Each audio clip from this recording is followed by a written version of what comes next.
Okay. How to reverse a privatisation. This is actually a really important subject because we've got an establishment trap going on. As I said, Jeremy Corbyn has never been poor. He's mobilised a bunch of the local interesting characters. I'm going to call them the loony left because they are. I ran away from the Greens for a reason. Bye. And there, yeah, tea is a good thing. But yeah, no, it's the whole situation is nightmarish at the moment because you've got a trap being played on you by the English establishment. What they're doing is they're saying, well, you know, vote Tory if you want Brexit, but then you'll get NHS privatisation. Ah, panic! Vote Corbyn, you can stop NHS privatisation, but you're still going to get Brexit. Yeah, nastier. Either way, you're going to get Brexit. As I said, some of us believe Corbyn's a plant. We believe he's a saboteur, but unfortunately we were never able to prove it. He just looks like a buffoon at the moment. A buffoon carried by a bunch of the local loony left. I mean, they'll call the local right-wingers the village idiots, and then they'll do something just as stupid. Sometimes you can have two groups of village idiots. It's quite unfortunate. But either way, Labour's been hijacked. For now, she's gone, and that's it. So I've got people already on the 48% feeds and various other news feeds I'm looking at, and they are panicking because it's like, well, hang on, but if the NHS is privatised, we're in trouble. So I'm going to tell you how to reverse the privatisation. Handy, huh? No, it's something we're already doing. Remember, I'm Co-op Party. It's something we're already doing in Croydon successfully. I'm going to give you two examples of NHS privatisations that did not work and were reversed. The first is the Priory that looked after our IAPT, our GP level talking therapy services. Basically, the IAPT appeared to be absolutely fine under the original contract, and then 4 years in, the Priory said, yeah, we don't want to do it anymore. And the commissioners went, yeah, all right then, fair enough. And then, you know, that was it was terminated. And then the NHS took over for a year whilst they got ready to outsource it again. This was under Tony Blair, by the way, so read what you want into that. At the same time, that 1 year of NHS cover, I was part of the team there helping out where I could, and there was a number of charitable providers working alongside the NHS, and what we found was it was a hidden waiting list that should have been declared and wasn't. Apparently it was legal because the original contract wasn't very good, but we're now smarter to that one, thank you very much. And basically we were finding people who had given up on ever being helped, and these are like rape survivors and stuff like that, and they'd given up on ever being helped. It was heartbreaking, it really was awful. And the Priory, basically they volunteered and walked away, and then we found all this and went, oh my god. And then because SLAM, who I work for, declaring my interests, I'm one of their advisors on a couple of their projects, how can I put this? Basically they cleaned up the mess after the Priory, including doing the whistleblow needed. And because they were so good at what they did, and because they worked with local charitable providers in partnership,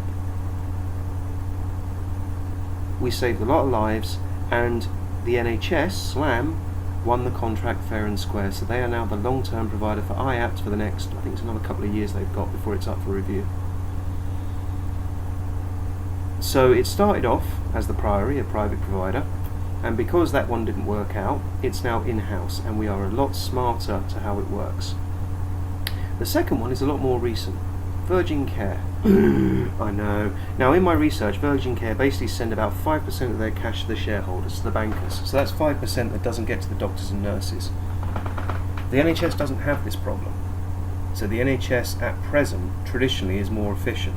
But the NHS is also a place where corruption can build up, which is something Tony Blair did get right. I'll get to that. Let me just have some tea. Oh, no. Right, okay. Tony Blair got it wrong with the IAPT, obviously. Tony Blair got it right when he said, I'm sorry, but if that NHS management team is useless, then we need to get rid of them, because otherwise our NHS won't improve. And he allowed the removal of entire management teams from the NHS. He brought in something called private management teams. Now, people went, oh my god, it's private!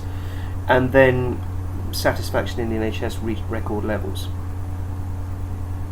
Outsourcing isn't necessarily the end of the world. The real thing you need to remember is, who has it gone to? Which firm? Circle Health weren't very impressive. That entire hospital they ran, they had to give up in the end because they couldn't make it fly. Virgin Care didn't give up. They actually lost the contract. What Virgin Care were doing, and this actually made the newspapers, the watchdogs at this stage are still functional and caught them. Yes. And what it was that basically Virgin Care were doing high-level medical triage, deciding who goes where and does what, using low-skill receptionists, because it's cheaper than employing doctors and nurses. The Virgin Care has a shareholder burden. And this is important. This is a business 101. It's a basic business thing. If you have to borrow money, you want it at the cheapest rate possible. Now, if you do a normal home loan or a car loan, you'll borrow it, I don't know, 5 years later you've paid it off. If you get the shareholders in, you borrow it, they invest, and then 20 years later you're still paying the damn things off. They are the most expensive business loan you can get. And Andrew Lansley tried to shove them in wholesale, and Theresa May is still trying to do it. This is a real phenomenon. Extremely bad finance.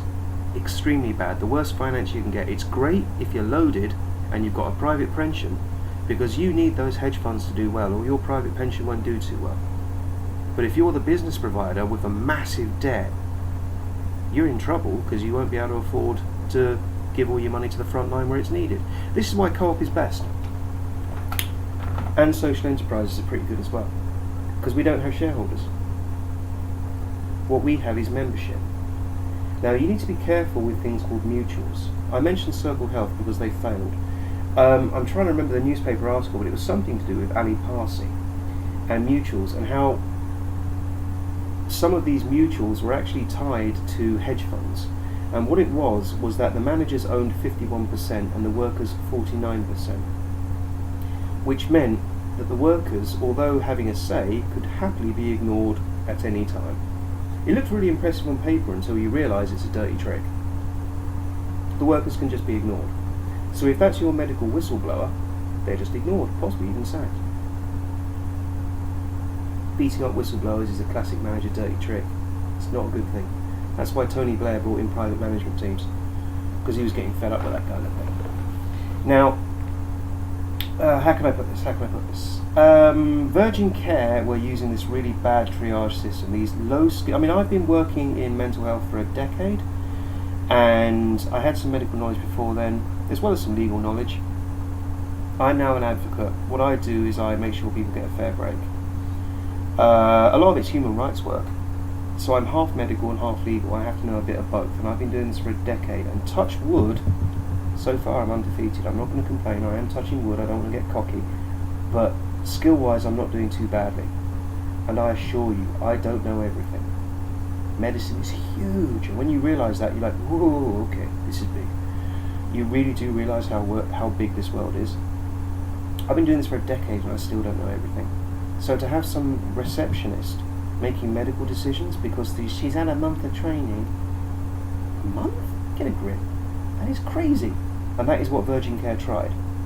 So the watchdog said, nope, that's not acceptable, and it made the papers. Bit of a scandal. Virgin Care have lost their contract and it's now gone back in-house again. So in Croydon, that's two private providers who ultimately were squeezed out, and we now have the evidence to prove that their business models, their finance models, were not adequate. They were not efficient enough. They were too high debt. So we are pushing back and getting our services back in-house in Croydon successfully using a medical argument. We are saying that these providers are not skilled enough, so they have to go. We are using medicine against this government, and so far it's working. Now don't get me wrong, it's quite possible Theresa May and that lot, because they're going to win in 2017, it's obvious. And they're going to have a big majority. They're going to do something ghastly because they know they can. And it will be about them lining their pockets. So it wouldn't surprise me if they start trying to switch off. It wouldn't surprise me at all if they start trying to switch off the medical arguments we're using to keep your services quality. I say we because I do kind of help the CCG on occasion as well. I kind of float around these days in my research, but then you have to float around to find the people that need talking to. You can't sit in one place. You've got to move and you've got to find them. So I do. It wouldn't surprise me if the government starts sabotaging my work and, Croydon CCG. But at the same time, for now, our argument that they are not skilled enough is working. 2 private providers gone, and we're getting our services back in-house, even though a government ordered us to outsource under Lansley. So far, even with major underfunding issues, we're hanging in there just. But you are right to be afraid. Because how can I put this? If too much money doesn't make it to the front line, then there aren't enough doctors and nurses. And if there aren't enough doctors and nurses, you're in trouble. But if you can't sack bad staff, you are also in trouble. And if it's a bad manager or bad management team, they have to go as well. You have to be able to sack bad staff or you are dead in the water. So outsourcing can be okay if you do it properly. If you do it properly. In Croydon, we're actually getting somewhere now. We've got 2 successes for reversing privatisation. There you go.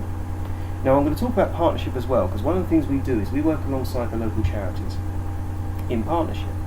These charities are reliant on donations, the odd charity shop, stuff like that. They can't employ doctors and nurses because they're too busy doing things like basic talking therapy and activism, research, stuff like that. They're advocates like me. So they haven't got the full-on medical triage, and they definitely don't have a hospital. But what they have got is street-level knowledge that those hospitals don't necessarily have. So by working in partnership, someone staggers into a charity going, "Oh my God, I've been raped." A real bad one. Those charities can then go, right, fine, medical, talking therapy, police, bosh. Because they already have friends in the right places because of partnership. It's a very fast, dynamic system. It works well. And because it's flexible, this is the thing about the NHS and the charities. They're not carved in stone, they're amorphous.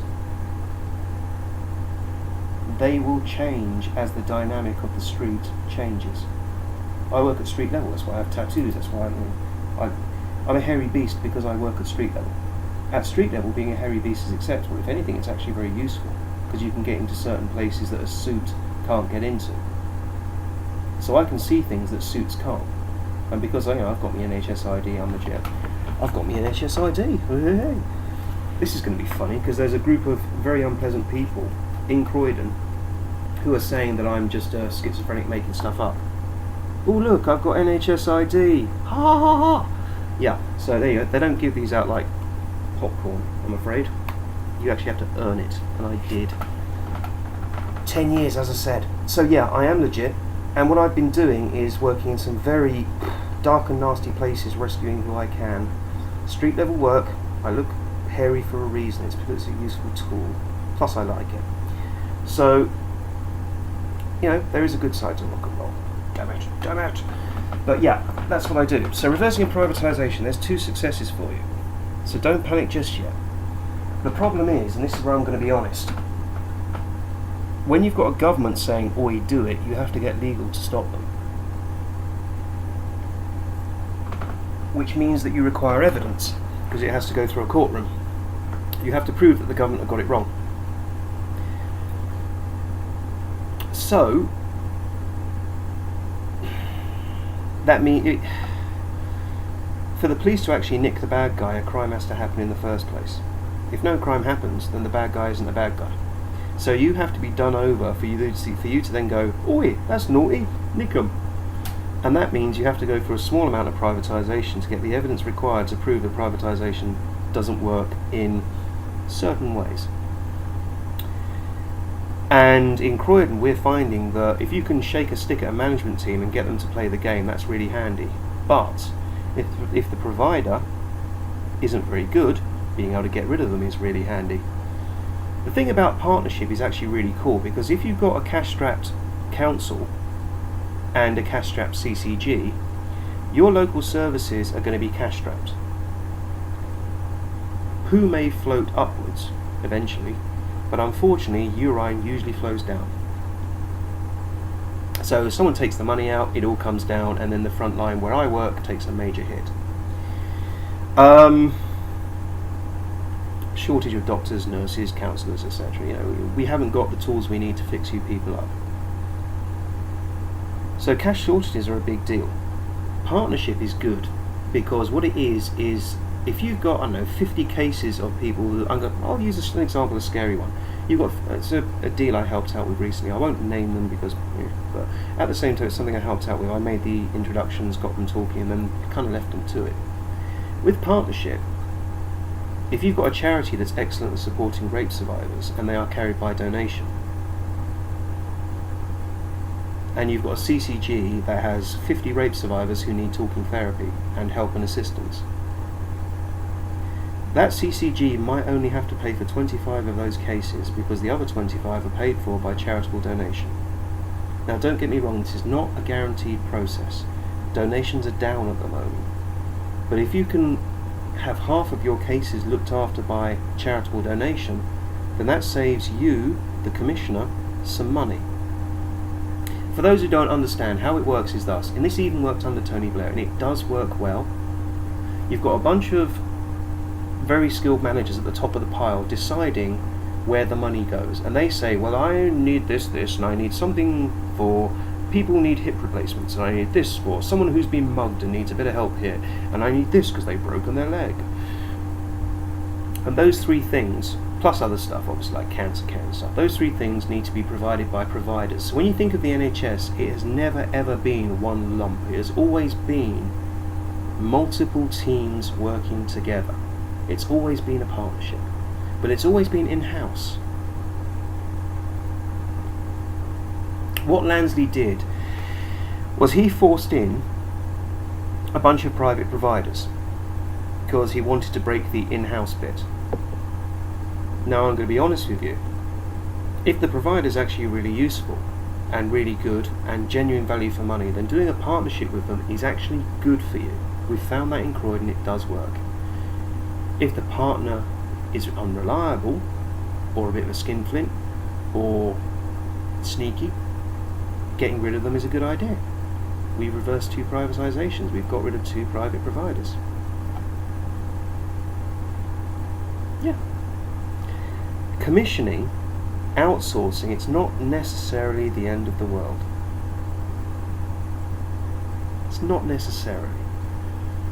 But at the same time, if you've got a provider that leaks a fortune to the bankers because they've chosen the wrong business borrowing,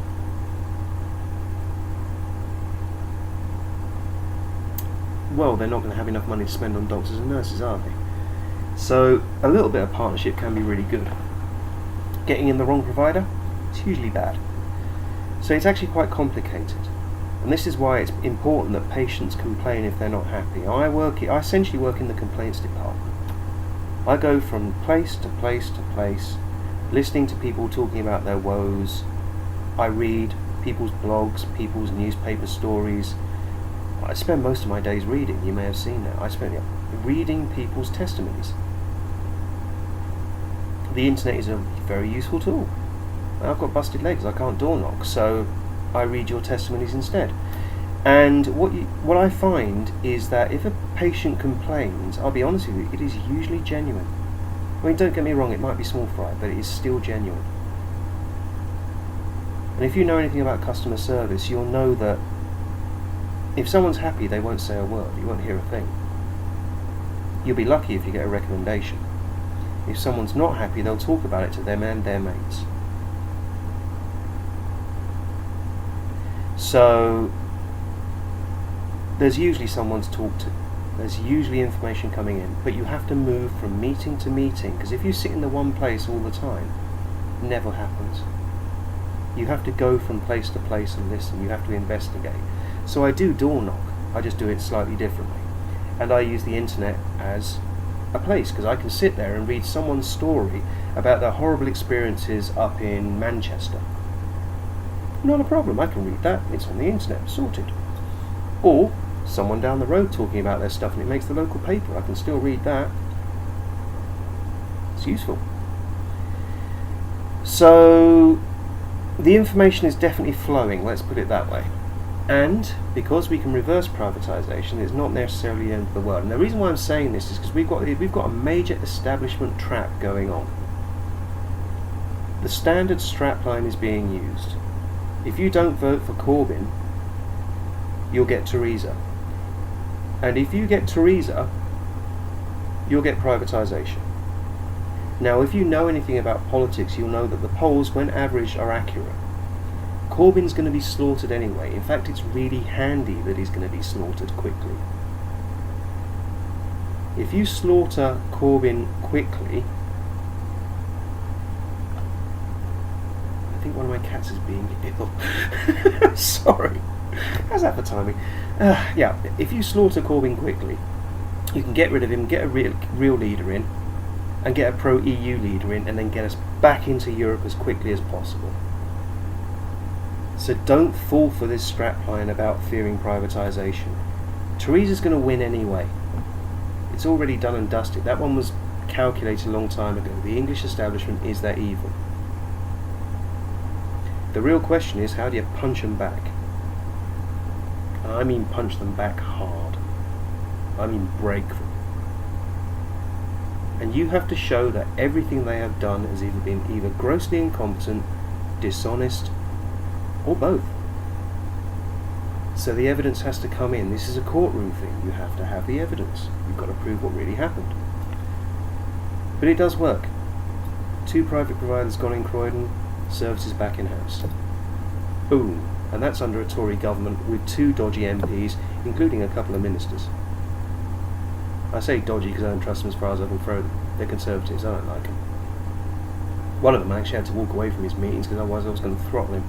But then obviously the amount of pain I've had to endure under this government is not exactly pretty. So this is the thing about keeping it peaceful, even when you're really angry, and this is really important, even when you're really angry, you may be suffering directly, your friend may be suffering directly, you have to keep your cool.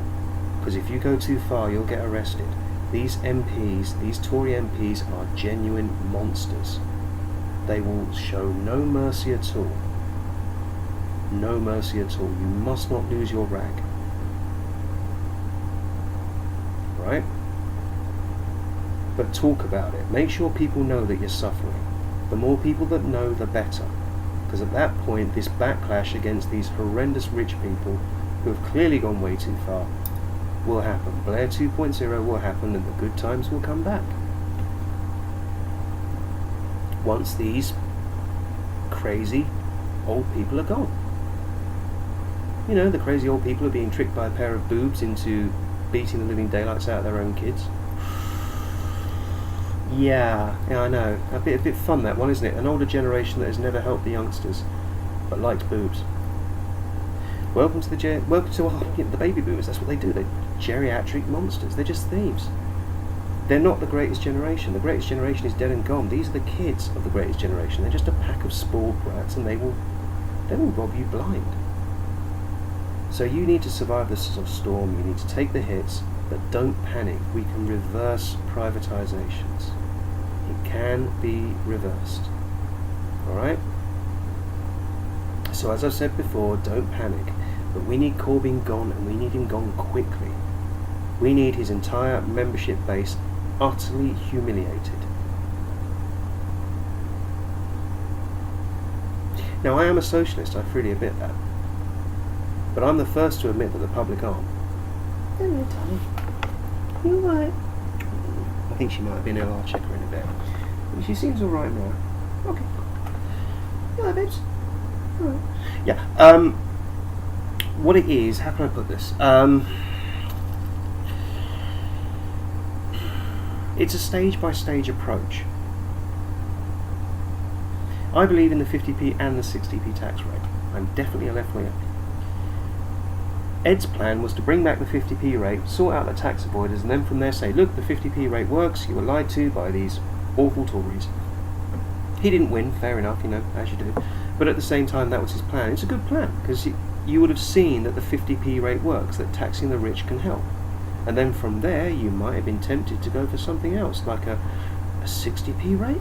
Who knows? But it's stage by stage by stage. What Corbyn is doing is trying to do some ridiculous, glorious revolution. He's mobilised the far left, knowing that they will dominate the meetings that decide the policies. He's destroyed Labour by doing that. We don't know if he's a plant. We don't know if he's a deliberate saboteur. We don't know if he's just as thick as two planks. But either way, he's done it, and it's real. We need Corbyn discredited and destroyed very quickly. He needs to be slaughtered in 2017. So don't vote Labour. You don't have to. This whole, vote Tory and you get Brexit and privatisation. If you vote Corbyn, you'll only get Brexit. It's a con. Corbyn can't win. Theresa's going to win anyway. And privatisations can be reversed.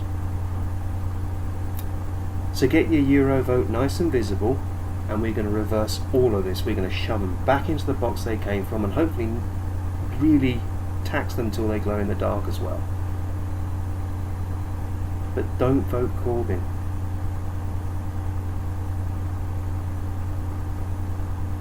Corbyn is a Brexiteer, and he is deliberately hamstringing Labour for his own personal glory and his own personal money by the looks of it. You can't trust him to do the right thing. Because he won't. He'll just sit there and say, glorious revolution, members, mumble, mumble. And then after that, he'll carry on destroying Labour. Chuck him out. Chuck them all out. So Corbyn has to fall, and he has to fall hard, and he has to fall quickly. But privatisations can be reversed. You're going to be okay. Don't panic. Just remember, your Euro vote must be visible, or Europe can't see what we really want. These Tories will lie, cheat, steal, whatever's recovered. They are bluffing everyone to try and get tax avoidance through on a mass level. Okay? Am I dying? I know, I'll have to check on her. But yeah, as you do really. It's a difficult subject, I know, because traditionally, if you vote, and this is the thing, traditionally if you vote Tory, then you damage your services. The trouble is this time around, if you vote Labour, you've wasted your vote. Because it looked like you voted for Brexit, that's bad. Corbyn can't win, pointless. And your services are going to be damaged anyway. So, the thing, Lieutenant Commander Tuvok, from Voyager, Star Trek. Retreat is always an option. On this occasion, you have to take a step back, let Corbyn fall, let the evidence build up showing that Theresa May is an incompetent monster, and then smash her in the kisser in 2022. Metaphorically speaking, of course, voting, keep it peaceful. That's it. Just let the evidence come in, keep your cool. If we do this properly, then the English establishment will never be able to con us again, because they'll have gone way too far in way too short a period of time. What they've done here is a huge mistake, because they've really exposed themselves. We can really hit them. We can finally get rid of these monsters that have rigged our system for so long. But Corbyn has to fall hard. He has to fall hard, so that Blair 2.0 can rise. Thanks for your time.